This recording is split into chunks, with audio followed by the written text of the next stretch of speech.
ഒരിക്കൽ ഒരു വീട്ടിൽ ആര്യൻ, ഇഷാൻ, സിയ എന്നിങ്ങനെ 3 സഹോദരങ്ങളുണ്ടായിരുന്നു. 3 പേരും വലിയ ഗെയിമർമാരാണ്. പക്ഷെ അവർ എപ്പോഴും വഴക്കായിരുന്നു.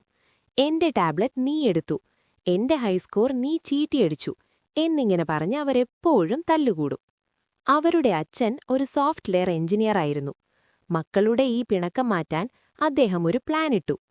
ഒരു ദിവസം വൈകുന്നേരം അച്ഛൻ അവരെ വിളിച്ചു പറഞ്ഞു, മക്കളെ, ഇന്ന് നമുക്കൊരു ചാലഞ്ചുണ്ട്.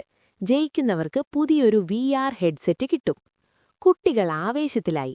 അച്ഛൻ അവർക്ക് ഓരോരുത്തർക്കും ഓരോ ചെറിയ ഡിജിറ്റൽ പാസ്വേഡ് നൽകി. ആദ്യത്തെ റൗണ്ട്. അച്ഛൻ പറഞ്ഞു, ഈ പാസ്വേഡ് ഉപയോഗിച്ച് നിങ്ങളുടെ ടാബ്ലറ്റിലെ ചെറിയൊരു ഗെയിം അൺലോക്ക് ചെയ്യൂ. അവരോരോരുത്തരും മിനിറ്റുകൾക്കുള്ളിൽ അത് ചെയ്തു. അച്ഛൻ പറഞ്ഞു, ഇത് എളുപ്പമായിരുന്നു അല്ലേ?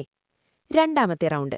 അച്ഛൻ അവരോട് പറഞ്ഞു, ഇനി ഈ 3 പാസ്വേഡുകളും ചേർത്ത് എന്റെ കമ്പ്യൂട്ടറിലെ മാസ്റ്റർ ലോക്ക് തുറക്കാൻ നോക്കൂ. 3 പേരും തനിയെ ശ്രമിച്ചു. പക്ഷെ ഓരോരുത്തരും പാസ്വേഡ് അടിക്കുമ്പോൾ കമ്പ്യൂട്ടർ എറർ കാണിച്ചു. ആർക്കും ഒറ്റയ്ക്ക് അത് തുറക്കാൻ കഴിഞ്ഞില്ല. ഒടുവിൽ അച്ഛൻ പറഞ്ഞു, നിങ്ങൾ 3 പേരും ഒരേ സമയം നിങ്ങളുടെ പാസ്വേഡുകൾ സിങ്ക് ചെയ്ത് ടൈപ്പ് ചെയ്യൂ. അവർ 3 പേരും കൈ കോർത്തുപിടിച്ച് ഒരേ സെക്കൻഡിൽ കോഡുകൾ എൻ്റർ ചെയ്തു. ഉടനെ കമ്പ്യൂട്ടർ സ്ക്രീൻ തെളിഞ്ഞു. അതിൽ വലിയ അക്ഷരത്തിൽ ഇങ്ങനെ എഴുതിയിരുന്നു, ടീം വർക്ക് സക്സസ്ഫുൾ.